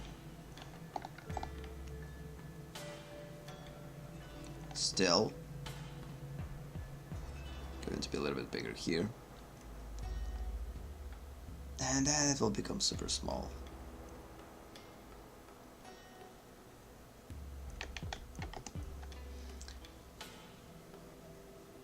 Cylinder here. Cylinder here. Wired cylinder going to be here. Again, I'm depicting them in proper positions, but again, it's all about understanding how to simplify things, not to how to properly, at this particular point, achieve the exact proportions and the placement in space, exactly to the point of replicating whatever we see here. It's going to be pretty complex, pretty hard thing to do. Okay, so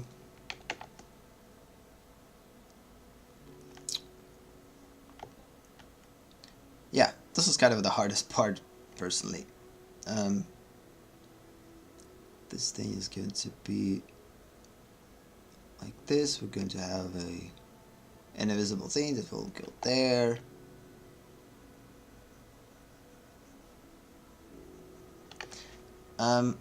I probably should start with this part as I planned at the beginning.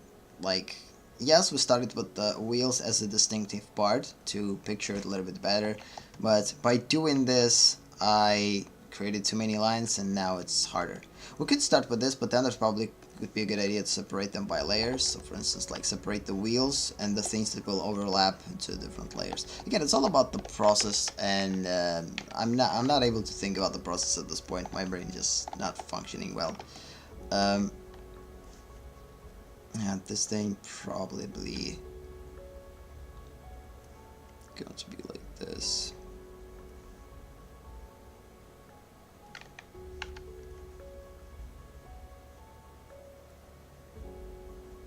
It's simple when you're doing this, like things like this, but when you're just rushing and trying to deal with right away putting the stuff, whatever they are, without analyzing, it's harder. And it takes practice to put these things together and properly start to utilize them. Which hopefully is something that I will do at some point.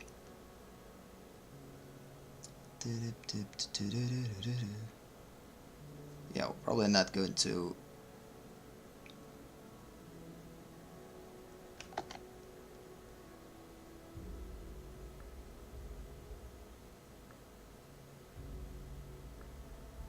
Just draw things like whatever they are, not even looking at motorcycle, how I remember them.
It's all about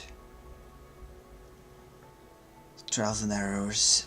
Again, it's pretty chaotic, but this is just because I don't have a purpose for this. I mean, I already analyzed it, and if I will spend more time on this and properly space things, like, again, it's all about order.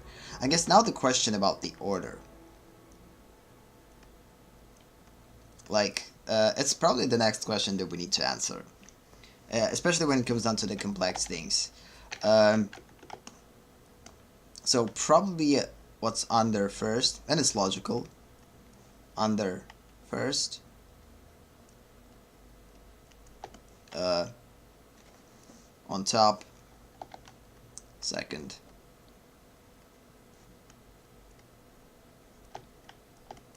And small things, third. It'll definitely make things simple, because this looks horrible because I pushed things too quick. I didn't analyze them properly, and ideally, of course, it's not going to look the way that it's looking in here, because again, my main goal right here is not to achieve the same result. My main goal here was to learn how to simplify, and I truly learned how to simplify each part of it, which is pretty cool. So now I know how to attack simplification, like how to work with solids. We will figure out from next streams how to work with softs, how to attack softs, but in most cases it's going to be pretty similar. We're going to attack softs the same way, positioning them in perspective using basic primitives. Once position is established, we're going to go into silhouetting, form lines, peaks and valleys, and depending on the complexity, we're going to attack it a little bit differently. So hopefully throughout the week I will have time to prepare this, and the next streams are going to be a little bit more efficient than this one in terms of what I'm doing. Because I get when people are seeing what they're seeing, it's not like gives any motivation. I mean, if I would look at this, I wouldn't probably stay in like on stream.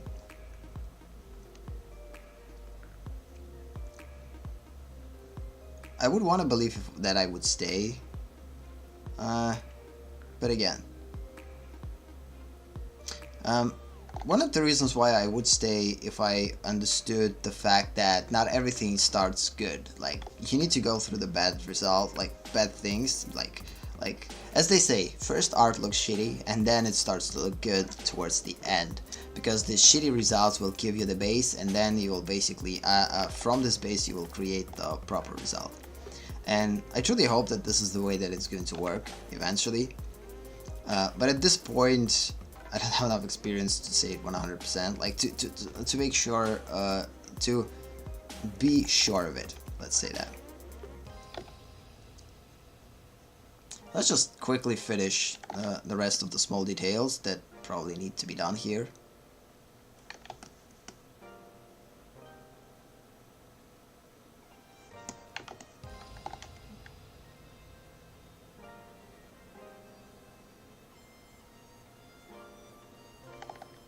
Just kind of to quickly finish this, because I doubt that I'm going to work with this outside of the stream. I'm not interested in motorcycles yet. Like, I will get like interest to them. I guess it's at the point when I will need to draw them.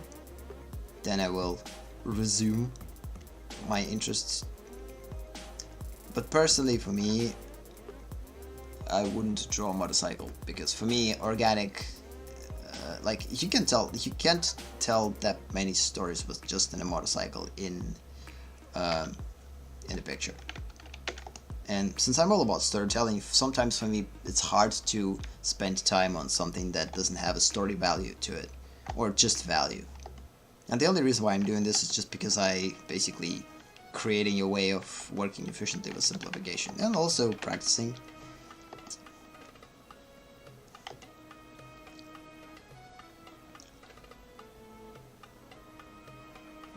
This thing could actually connect here. The cool thing is, we could actually made up our own forms like this. Like, it's pretty bad motorcycle, like bad looking motorcycle, but still, we could create forms like this. Why not?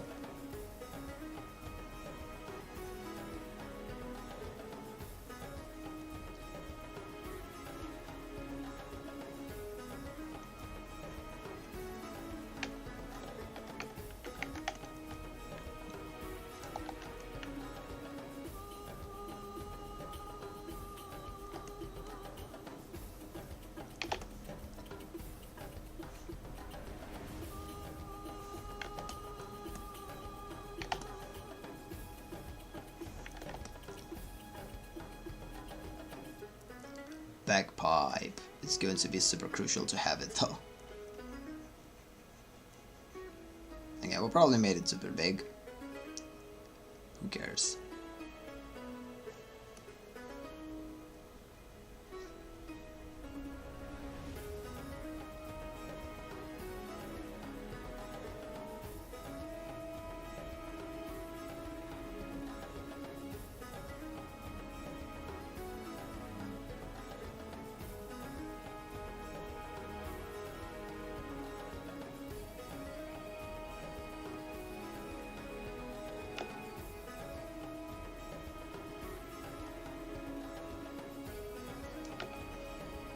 I'm trying to rush things as quickly as possible, so I'm like, sometimes if you overthink things, your brain will basically kind of stuck in a pretty weird state, and that happens to me a lot. And this is where inconsistency goes. I believe that consistency is all about understanding. If you understand things, then you will be able to produce consistent results. They will vary in the level of consistency, but they will be consistent. Some work is going to be lesser quality, some is going to be better quality, but overall feel of the work is going to be consistent. So you're not going to create like super bad work first and then super awesome work next, and then bad one again, then like 5 bad ones, and then one awesome one. So they're going to be they have to be a consistent quality. So, and when I'm doing this, I'm all about consistency. I'm trying to make my artistic choices consistent in order to solve problems efficiently, because I know that this efficiency will make me a little bit more consistent. And again, it's in theory, of course. If we're going to talk about the practice, it could be a little bit different, because it all awesome in theory, but when you start to apply it to practice, again, I just made up this connection because there's not that type of connection here at all. But I just made it up because, again, why not? We need to finish it as quick as possible, and I kind of want to produce some type of a look for it. So,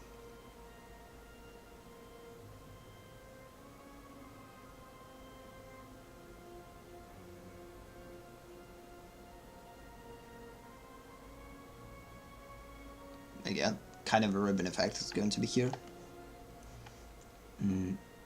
And we're going to have a sitting thing. Yeah, there's just too many lines because of this. It's just...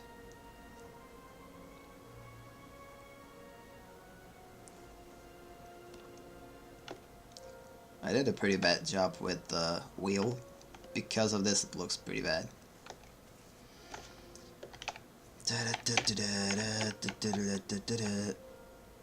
This part is pretty interesting. So as we remember, so we have kind of a center somewhere here. The center is super down. Then it goes here and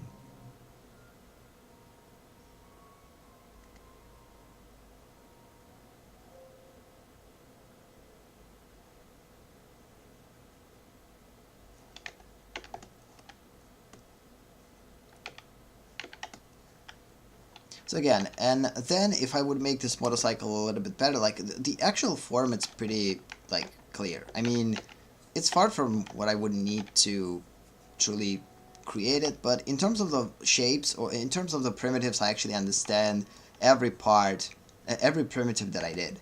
So again, this is our wired cylinder. This is the regular cylinder, wired cylinder,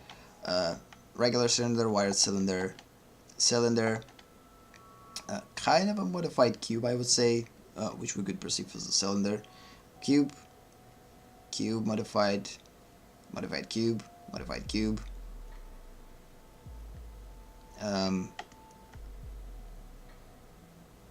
I already talked about like how I'm perceiving these type of things. Again, I'm picturing a plane. Inside of this plane, I'm creating a silhouette that I need, and then I'm basically creating a width for it, like it has some volume to it, and that's it. So this is the way how we could attack these type of thing. I'm not going to establish this one as a method because it's pretty similar to working with the silhouette and then form lines, because what I did is basically created a silhouette for the basic primitive. So again, we created a plane. We could picture this plane as a cube, and then we basically created a silhouette inside of it, and using this silhouette inside basically created a version of the thing that we drew. Yeah, we're not going to see anything here.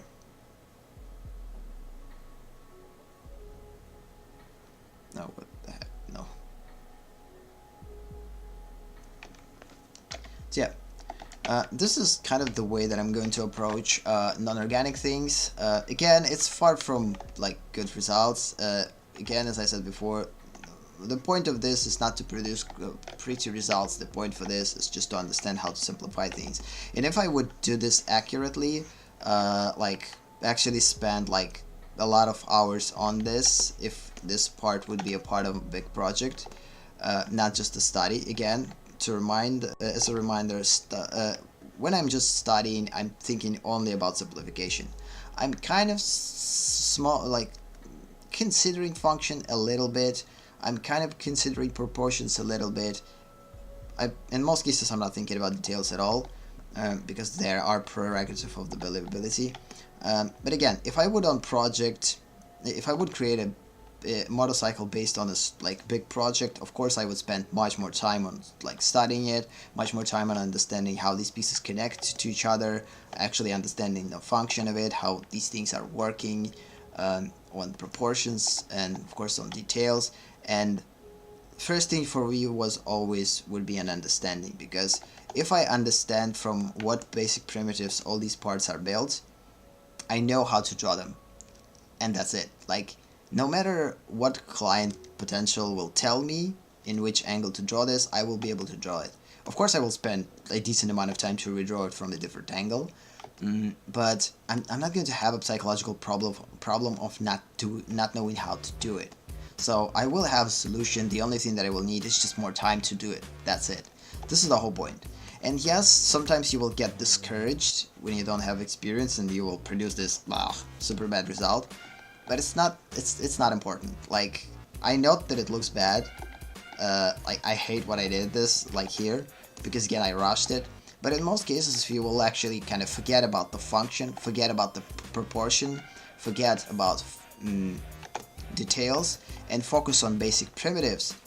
Each of these primitives I actually established pretty clear. I mean, I know where they're spaced, how they're recreated, and how they spaced in space and placed in space. So again, I understand the type, I understand the primitives, I understand how to position them, I understand how to utilize methods such as wired cylinder, ribbon effect, wired cube.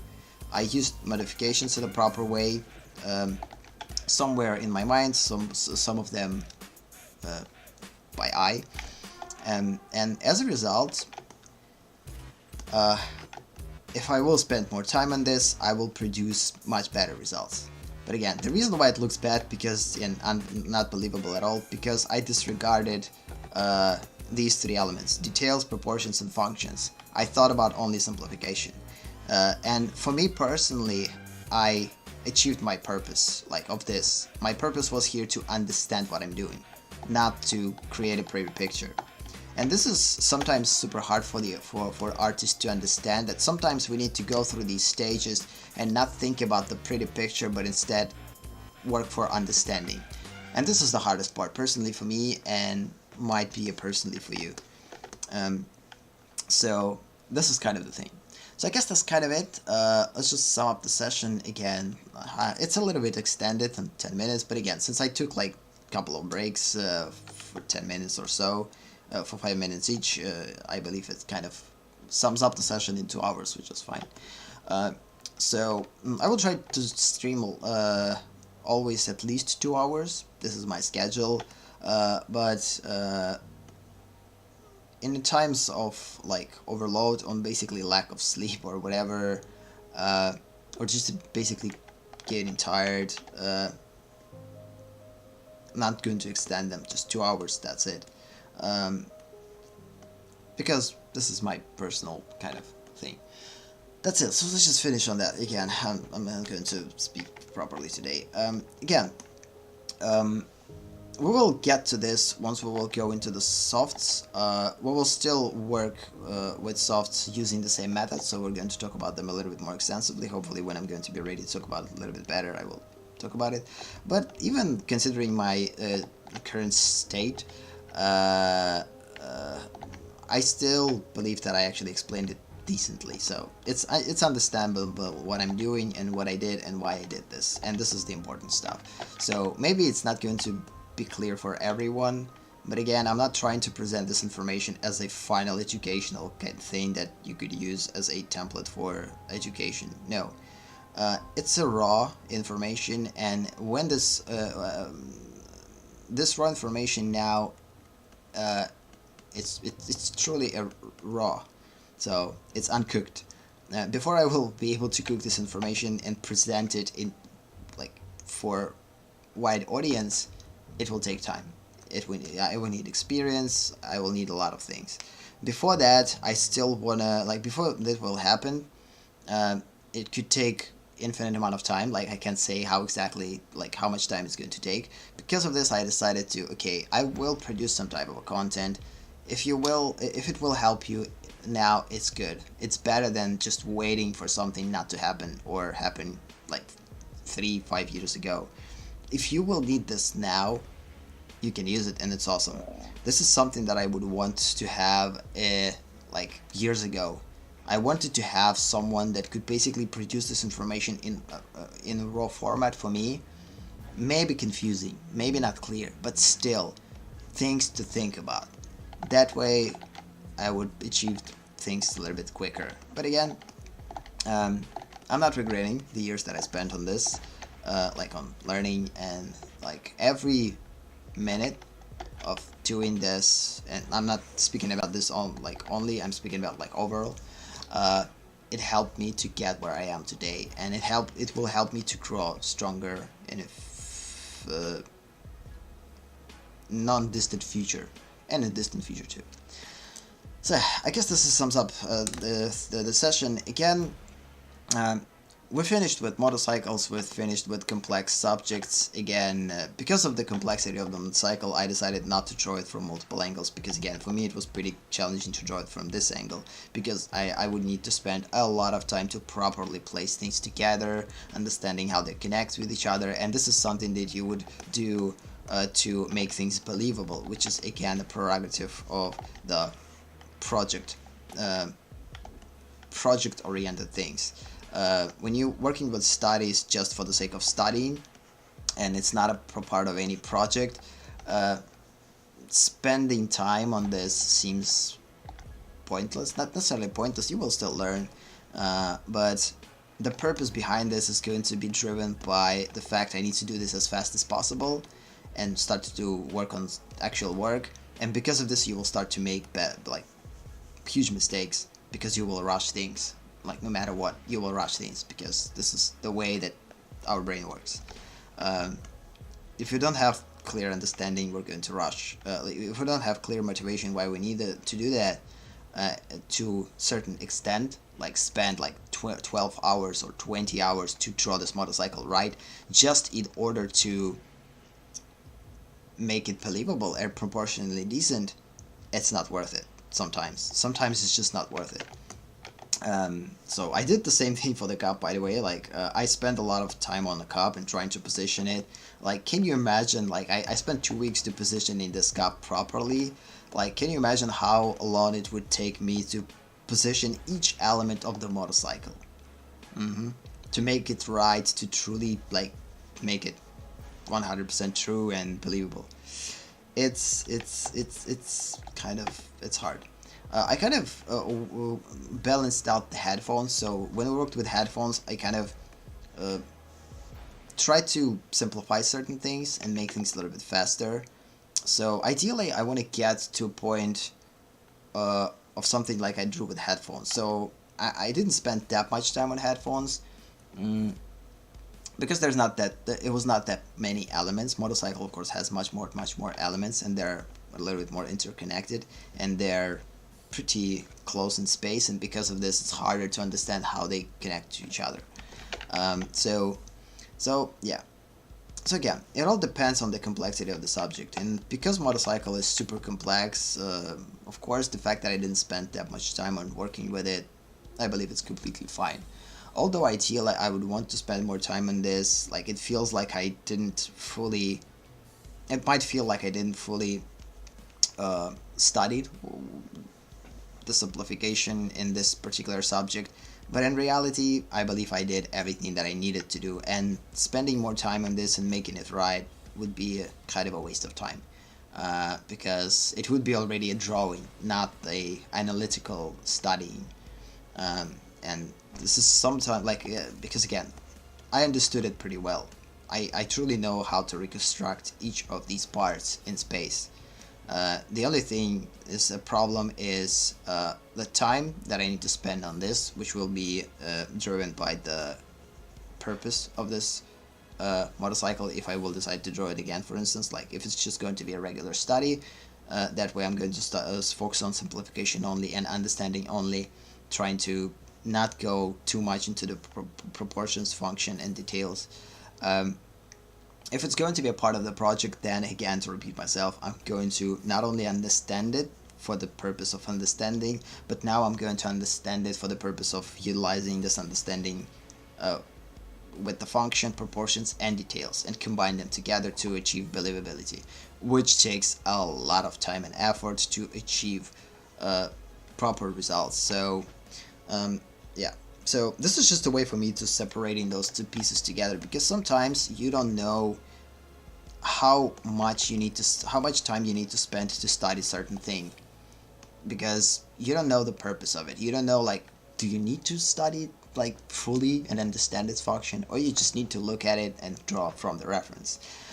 So again, two extremes, but ideally you need to choose something in between based on those things. If you're just doing this for the study, then focus on understanding, and it doesn't matter if it's going to look that bad as I did, or even worse, which I doubt.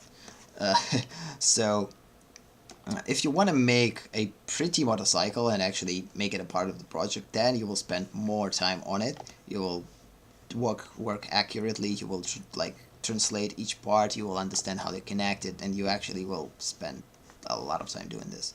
But again, and the second problem is the order. Again, and the order is basically in which order you're going to draw things in order to efficiently make decisions. It's not the same as how to simplify efficiently. Like again, we already established the way to how to simplify efficiently. Now it's all about combining all these pieces together and learning how, in what order we need to apply them. And again, it all will comes down to the what type of subject you're working with. Not the type of subject, I mean like solid or soft, but what exact subject you're working with, like motorcycle, headphones, pen, clothes, or whatever. Depending on the complexity of the subject that you're working with and its nature, you will attack these problems in a certain order. And the problem with this, I guess, each subject is going to have their own order. So the good thing is that first you will draw things that they're under. So in order to do things that are under. So for instance, right here, because I drew these things before the things that under it, I made a mistake. So on top first, a second, and then small things third.